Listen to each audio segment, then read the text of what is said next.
एकादशी का व्रत रखे हुए थे। तभी वहां दुर्वासा ऋषि आ गए।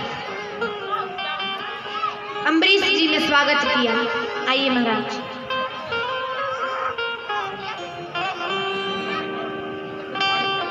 चरण धुलवाए, स्वागत किया।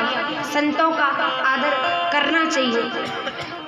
महाराज से कहा भोजन कर लीजिए। दुर्वासा जी कहने लगे पहले संध्या से निवृत्त हो लो, पूजा पाठ कर लो, फिर भोजन करूंगा। तो दुर्वासा ऋषि स्नान करने के लिए चले गए। तभी अम्बरीश जी को पता लगा कि द्वादशी में परायण करना पड़ेगा, क्योंकि त्रयोदशी लगने वाली है। तो परायण कर लेना चाहिए, चरणामृत लेना चाहिए भगवान का। तो आज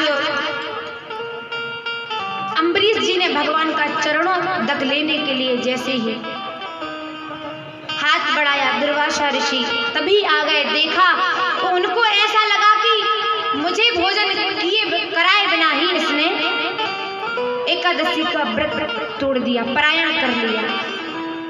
क्रोध आया, कृत्या उत्पन्न की अम्बरीश महाराज को मारने के लिए। कृत्या उत्पन्न कर दी महाराज को मारने के लिए। आज अम्बरीश महाराज भगवान से प्रार्थना करते, प्रभु रक्षा कीजिए। तो भगवान ने भक्त की रक्षा के लिए, भक्त की रक्षा के लिए सुदर्शन चक्र छोड़ दिया। पर आज दुर्वासा ऋषि सारी पृथ्वी पर घूम रहे हैं, पीछे पीछे सुदर्शन चक्र दौड़ रहा है। बचाने वाला कोई नहीं है। दुर्वासा जी भगवान की शरण में जाते, प्रभु रक्षा कीजिए, प्रभु मेरी रक्षा कीजिए। तो दुर्वासा ऋषि कहते, भगवान कहते दुर्वासा ऋषि से कि आप मेरे भक्त की भक्ति पर आपने आरोप लगाया कि मेरे भक्त ने आपको भोजन कराए बिना ही एकादशी के व्रत का परायण कर लिया। इसलिए अब आपको अगर कोई बचा सकता है तो वो मेरा भक्त ही है, जिसे मारने के लिए आपने कृत्या उत्पन्न की थी ना, अब वही आपको बचा सकता है। जाकर उसी से प्रार्थना कीजिए। अब ये सुदर्शन मेरी बात भी नहीं मानने वाला है, ये सुदर्शन अब मेरी बात भी नहीं मानेगा। इसलिए अब आप उन्हीं की शरण में जाइए। दुर्वासा ऋषि आए, अम्बरीश महाराज से प्रार्थना की।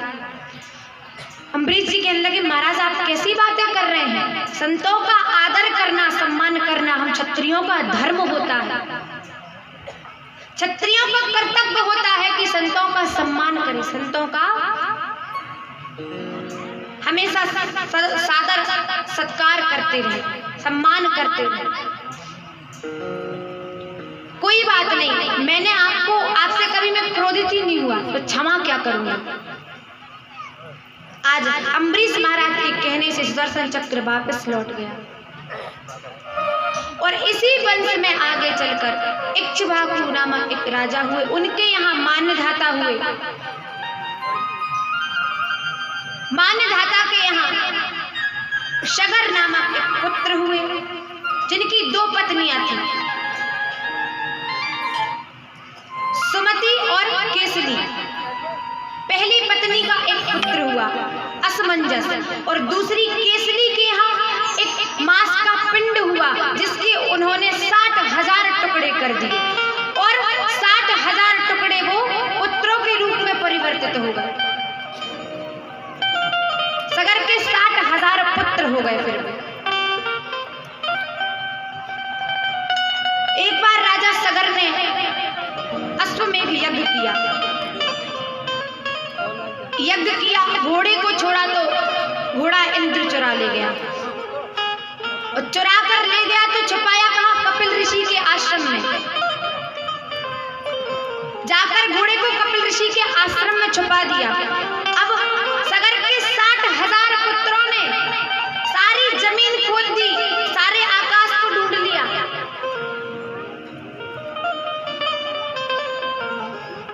लेकिन घोड़ा नहीं ढूंढ पाए।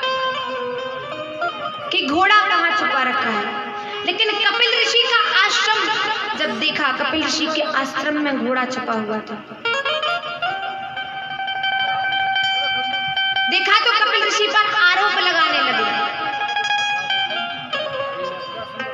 कपिल ऋषि पर आरोप लगाया कि इन्होंने घोड़ा चुराया है, इन्होंने हमारा घोड़ा चुराया। और जिस समय कपिल ऋषि पे ये आरोप लगाया, ध्यान में मग्न थे, और जिस समय उनकी आंखें खुली तो उनकी आंखों की अग्नि से सगर के 60,000 पुत्र जलकर भस्म हो गए।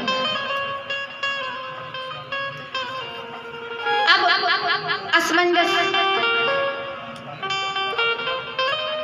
असमंजस के यहाँ पुत्र हुआ अंशुमान। अंशुमान ने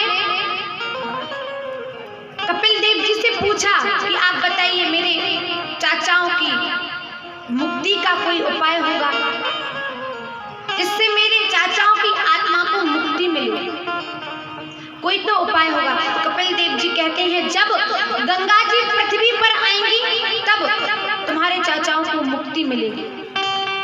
तो अंशुमान जी ने बहुत प्रयत्न किए गंगा जी को पृथ्वी पर लाने के लिए, लेकिन गंगा जी पृथ्वी पर नहीं आई। इनके पुत्र हुए दिलीप, दिलीप ने भी प्रयत्न किए, लेकिन फिर भी गंगा जी पृथ्वी पर नहीं आई। फिर दिलीप के पुत्र हुए भागीरथ, जिन्होंने इतनी तपस्या की, इतना तप किया और ब्रह्मा जी से याचना की, प्रार्थना की, ब्रह्मा जी को प्रसन्न किया। तब ब्रह्मा जी के कमंडल से